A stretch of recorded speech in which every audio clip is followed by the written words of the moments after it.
Today, millions of churches are reading Luke 2, the manger, the shepherds, the peace. And that's beautiful. It's the view from earth. But if you want to know what was happening in the spiritual realm at the exact moment Jesus was born, you don't go to Luke. You go to Revelation.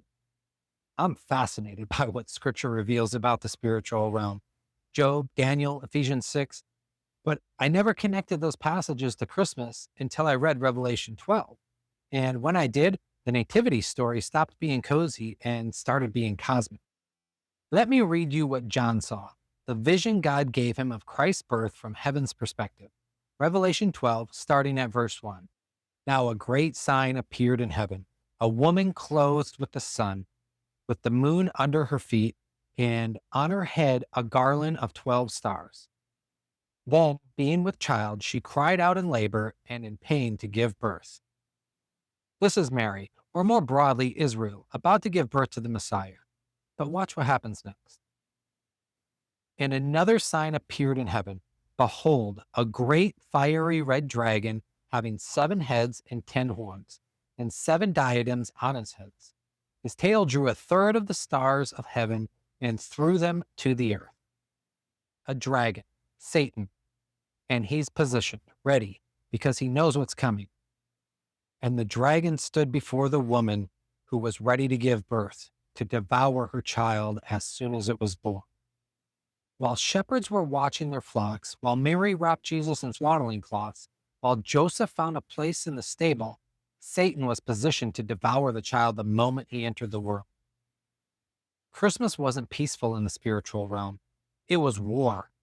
She bore a male child who was to rule all nations with a rod of iron, and her child was caught up God and his throne.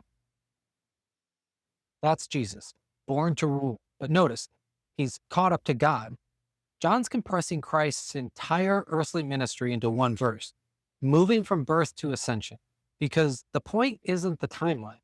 The point is the identity. This child is the king who will rule the nations. Satan knows it, which is why he's ready to strike. Here's what changed it for me. We read Luke 2 and see peace, angels singing, shepherds worshiping, Mary pondering. But Revelation 12 shows us the war happening simultaneously in the unseen realm. Satan positioned to destroy, heaven protecting, the cosmic stakes of this one birth. Every Christmas we celebrate peace on earth, and we should. That peace came through warfare. The dragon tried to devour the child. Herod would slaughter innocent babies trying to kill Jesus. Satan would tempt him in the wilderness, oppose him through demons, and ultimately nail him to a cross. But the dragon failed. The child grew. He defeated sin, death, and Satan. He was caught up to God and his throne. Christmas is the beginning of Satan's defeat, and Revelation 12 shows us that hell knew it from day one. So now when I read Luke 2, I don't just see a peaceful manger scene. I see a battlefield. I see heaven protecting the Messiah while the dragon waits. I see God invading enemy territory in the most vulnerable form possible, a baby, and Satan desperate to stop it.